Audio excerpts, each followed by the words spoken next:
Hello, everybody, and welcome back to Screen Stars and a happy Halloween. I thought in the run up to Halloween I would do some horror movie reviews, even though I do a lot on my channel. My channel isn't primarily just horror channel. Um, so I've not been doing a whole month of horror like a lot of channels are doing. I'm just going to do a few days leading up to Halloween, some of my favourite Halloween movies. And the first one I have chosen is one you might not expect, is Monster House from 2006. Um, and why I think this is a good one is because I think it's one that all the family can watch, and it is actually quite a scary movie. I've got such fond memories watching this with my son when he was younger, watching it with him when he was about 5 or 6, and he absolutely loving it, but being healthily frightened too. Not to the point where he was terrified, but it did scare him. And I used to love sitting and watching this with him for about 2 or 3 years. We used to watch it around Halloween time, and we had such a laugh with it. And so this movie has a special place in my heart, shall we say. And I watched it again recently to do this review, and I have to say I had a blast with this movie again. It's probably maybe 4 years since I last saw it, maybe about that, maybe 3 years. It's such a great movie. It's such a perfect Halloween movie. And for those that don't know, this movie is based on, there is a child who, as you can see there in the window, he has concerns about his neighbour. He's got a really grumpy neighbour who doesn't allow any children on his lawn near the house, and he's convinced something really terrible is going on over there, as we all used to do when we were children. The grumpy or the quirky person in the neighbourhood, they were evil and nasty, and we're all terrified of them. So, perfectly normal behaviour, but as it actually turns out, um, there is something sinister going on over this house, and they think that Mr. Nebercracker, who's voiced by Steve Buscemi, is the key to it all. And an altercation leads to what the children think is his death. And then the house comes alive, and they're convinced it's the spirit of Mr. Nebercracker that's come back to haunt them and try and kill them. And they can see that this house is evil, that it's starting to do evil things, but as soon as a figure of authority comes around, like the police or anything like that, it behaves perfectly normally.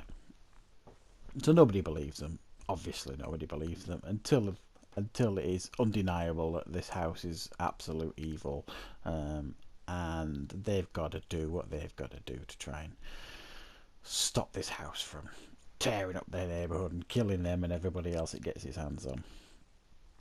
That's the story here, and as you can hear, it's classic Halloween stuff. I mean, this film is set in the 1980s, which is very trendy these days. So I think it's quite relevant now at the minute, this movie. It's got that 80s feel about it, that Goonies type of feel, Stranger Things feel. It's got that lovely feel to it. It's got a really good charm. It's got a great sense of humour. About the only real negative that I could throw at this movie is the animation. You could argue these days is starting to look a little bit dated, but not jarringly so. It's still easily watchable, and it's still a fun movie to watch. Um, but yes, I think that's one thing. The first thing I noticed straight away when I started watching this again the other night is it took me back a little bit as to how dated it looked. In just over 10 years since it was released at the cinemas. So yeah, there is that. Other than that, there's not an awful lot of negatives you can throw at this. It's a great Halloween movie that you can watch with the kids. Um, it's fun. It's healthily scary.